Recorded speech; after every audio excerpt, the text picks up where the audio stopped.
നമസ്കാരം. ഇംഗ്ലീഷ് മലയാളത്തിലൂടെ എങ്ങനെ പഠിക്കുക എന്നുള്ള നമ്മുടെ 5ാമത്തെ ക്ലാസ്സിലേക്ക് എല്ലാവർക്കും സ്വാഗതം.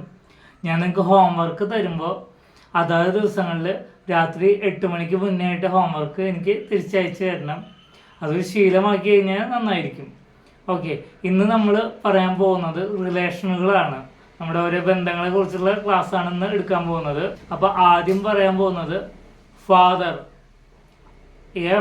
FATHER, ഫാദർ, അച്ഛൻ എന്ന് പറയും. FATHER, father. അടുത്ത വാക്കെന്ന് പറയുന്നത് മദർ. മദർ എന്ന് പറയുമ്പോൾ അമ്മ, MOTHER. ഇത് ശ്രദ്ധിക്കണം, MO വരുമ്പോൾ മോ എന്നല്ല, മ എന്നാണ് ഇവിടെ ഉച്ചരിക്കേണ്ടത്. MOTHER, മദർ, അമ്മ. മകൻ എന്നർത്ഥം വരുന്ന സൺ, SON, സൺ. സൺ എന്ന് വെച്ച് കഴിഞ്ഞാൽ മകൻ, SON, സൺ, മകൻ. ഡോട്ടർ, DAUGHTER,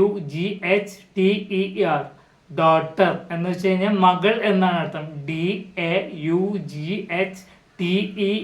ഡോട്ടർ, മകൾ. ഇംഗ്ലീഷിൽ സഹോദരൻ എന്നർത്ഥം വരുന്നത് ബ്രദർ എന്ന വാക്കാണ് ഉപയോഗിക്കുക. BROTHER, brother.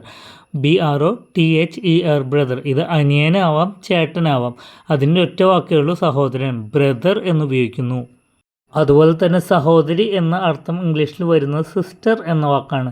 SISTER, sister. Sister എന്ന വാക്കാണ് സഹോദരി. അത് അനിയത്തിയാവാം, ചേച്ചിയാവാം. അതിന് ഉപയോഗിക്കുന്ന വാക്കാണ് സിസ്റ്റർ.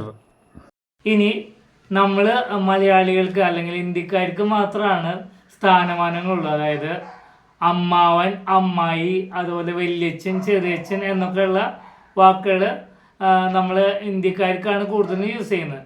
ഈ അമ്മാവൻ, വല്യച്ഛൻ, ചെറിയച്ഛൻ എന്നീ വാക്കുകളൊക്കെ ഇംഗ്ലീഷുകാർ യൂസ് ചെയ്യുന്ന ഒരൊറ്റ വേർഡാണ്. അതിന് അങ്കിൾ എന്ന് പറയും. UNCLE, uncle. UNCLE, അങ്കിൾ എന്നാണ് ആ വാക്ക് ഉപയോഗിക്കുക. അപ്പോൾ അതിൽ വല്യച്ഛൻ എന്നർത്ഥം വരുന്നുണ്ട്, ചെറിയച്ഛൻ എന്നർത്ഥം വരുന്നുണ്ട്, അതുപോലെ തന്നെ അമ്മാവൻ എന്നർത്ഥമുണ്ട്. അതായത് അച്ഛൻ്റെയോ അമ്മയുടെയോ സഹോദരങ്ങളെയാണ് അങ്കിൾ എന്ന വേർഡ് കൊണ്ട് ഉപയോഗിക്കുന്നത്. അടുത്ത വാക്ക് ആൻറ്റി, AUNTY, ആൻറ്റി എന്ന വാക്കാണ്.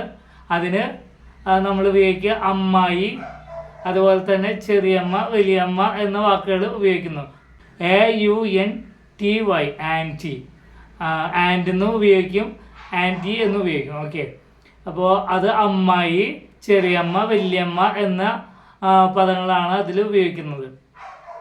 അതുപോലെ തന്നെ നമ്മുടെ മുത്തശ്ശൻ, അമ്മയുടെയോ അല്ലെങ്കിൽ അച്ഛൻ്റെയോ, അച്ഛനെ വിളിക്കുന്ന വേർഡാണ് grand father. GRAND, grand father. FATHER, grand father. മുത്തശ്ശൻ അല്ലെങ്കിൽ അമ്മയുടെ അച്ഛനോ അല്ലെങ്കിൽ അച്ഛൻ്റെ അച്ഛനോ, മുത്തശ്ശൻ, ഗ്രാൻഡ് ഫാദർ. അപ്പോൾ അമ്മയുടെ അമ്മയോ അല്ലെങ്കിൽ അച്ഛൻ്റെ അമ്മയോ നമ്മൾ ഗ്രാൻഡ് മദർ എന്ന് പറയും. GRANDMOTHER, grand mother, grand mother. Okay, ഇത്രയും കാര്യങ്ങൾ ക്ലിയർ ആയല്ലോ. ഇനി നമ്മൾ മൂത്ത കുട്ടി അല്ലെങ്കിൽ മൂത്ത ചേട്ടൻ അങ്ങനെ ഉപയോഗിക്കുന്ന വേർഡ് ഉണ്ട്. അതിന് സ്ഥാനങ്ങൾ ഇംഗ്ലീഷുകാർക്ക് ഏകദേശം ഈക്വലായിട്ട് തുല്യമായിട്ട് കാണാം. പക്ഷേ ഇവിടെ സ്ഥാനങ്ങൾ നമ്മൾ കൊടുക്കുമ്പോൾ എൽഡർ, ELDER, എൽഡർ. എൽഡർ എന്ന് വെച്ച് കഴിഞ്ഞാൽ മൂത്തത് അല്ലെങ്കിൽ പ്രായമുള്ളത് എന്നാണ് ഉപയോഗിക്കുന്ന വേർഡ് എൽഡർ.